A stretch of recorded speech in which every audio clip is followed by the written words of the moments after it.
नमस्कार, मी डॉक्टर राजरतन खंदारे, संशोधन सहयोगी, क्रॉपसॅप प्रकल्प, कीटकशास्त्र विभाग, वसंतराव नाईक, मराठवाडा कृषी विद्यापीठ, परभणी. आज आपण होमनी अळीच्या व्यवस्थापनाबद्दल माहिती घेणार आहोत.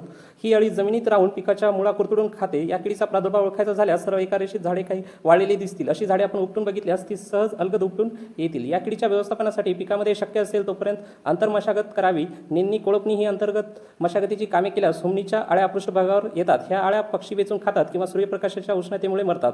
आंतरमशागत करतेवेळेस शेतातील उघड्या पडलेल्या अळ्या आपण हाताने जमा करून कीटकनाशकाच्या द्रावणात टाकून त्या मारून टाकाव्या. शेतामध्ये शक्य असेल तर वाहते पाणी द्यावे, जेणेकरून त्या अळ्या गुदमरून मरतील किंवा सरीच्या एका काठाला येऊन थांबतील. अशा अळ्या जमा करून त्या नष्ट कराव्या.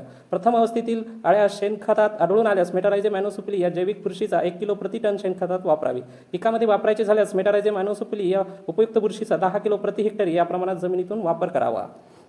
काही केंद्रीय कीटकनाशक बोर्डद्वारा शिफारशीत कीटकनाशके आहेत. यामध्ये ऊस पिकामध्ये फिप्रोनिल 40% अधिक इमाडाक्लोप्रिड 40% WG प्रमाण 437.5 ते 500 ग्राम प्रति 1000 ते 1200 लिटर पाण्यामध्ये प्रति हेक्टरी वापरावे. भुईमुग पिकामध्ये फिप्रोनिल 40% अधिक इमाडाक्लोप्रिड 40% WG प्रमाण 250 ते 300 ग्राम प्रति 1000 लिटर पाणी प्रति हेक्टरी. थायोमिथाक्झान 0.4% अधिक बायफेन्थिन 0.8% GR 12 किलो प्रति हेक्टरी.